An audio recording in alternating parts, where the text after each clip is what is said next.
தமிழ் வணக்கம். பாருங்கப்பா, இன்றைக்கி நம்மளோட காலை சாப்பாடு பாருங்களேன். பயிறு முளைக்க வச்ச பயிறு வச்சுருக்கோம். ஒரு கிண்ணம், ஒரு கைப்பிடி தேங்காய், திருவுண்ண தேங்காய், பச்சை தேங்காய் வச்சுருக்கோம். பச்சை தேங்காய் இளந்தேங்காயாக வச்சுக்கிறோம், அப்போ தான் நல்லாயிருக்கும். பாருங்கள், வெள்ளரிக்காய் ஒரு கை கட் பண்ணி வச்சுருக்கோம்.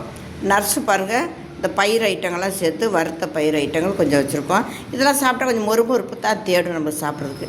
இது உதிரி பக்கடா கொஞ்சம் வச்சுருக்கோம். இதான் இன்றைக்கி நம்ம சாப்பாடு. பாருங்கள், இப்போ நம்ம என்ன செய்கிறோம், இந்த பயிரையும் இந்த தேங்காயும் ஒன்று சேர்த்துருவோமே. இந்த பயிரும் தேங்காய் இப்படி ஒன்று சேர்த்து சாப்பிட்டோம்னா இது ரெண்டு டேஸ்ட்டும் சூப்பராக இருக்கும்.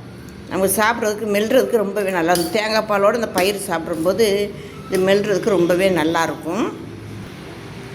பாருங்கள், இது வந்து இந்த பயிரும் இது நல்லா மிக்ஸ் பண்ணிட்டோம்.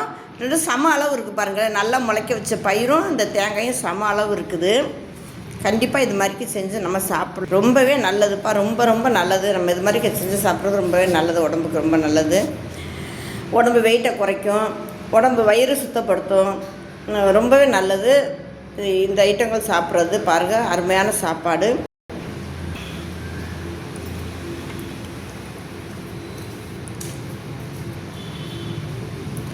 இந்த வெள்ளரிக்காய் பழம், இந்த பச்சை பயிறு, இந்த நர்ஸு இது சாப்பிட்டாவே போது. காலைல இது சாப்பிட்டு ஒரு டம்ளர் வெந்நீர் மட்டும் சாப்பிடுங்க, ரொம்பவே நல்லது. இது ரொம்ப செலவே இல்லை. பாருங்கள், இன்றைக்கி சமைக்காத உணவு நம்ம செஞ்சுருக்கோம். இன்றைக்கி பாருங்கள், நம்ம எதுவுமே வேக வச்சு சாப்பிட்ல. இந்த நர்ஸு தவிர எதுவும் வேக சாப்பிட்ல. பாருங்கள், இது சமைக்காத உணவு மாதிரி நமக்கு. இது ஒரு 3 மணி ஸ்நாக்ஸாகவும் இப்படி எடுத்துக்கிறலாம். காலை சாப்பாடும் இது இப்படி எடுத்துக்கிறலாம். 11 மணிக்கு இந்த மாதிரி எடுத்துக்கிறலாம். 3 மணிக்கு இது மாதிரி எடுத்துக்கலாம். இது எந்த நேரம்னாலும் நமக்கு எப்போ நேரம் கிடைக்கிது இது மாதிரி பயிர் ஊற வச்சுக்கிட்டால் போதும். எந்த நேரம்னாலும் நம்ம எடுத்துக்கிறலாம். கண்டிப்பாக இது மாதிரி செஞ்சு சாப்பிடுங்க. குழந்தைகளுக்கு கொடுங்க.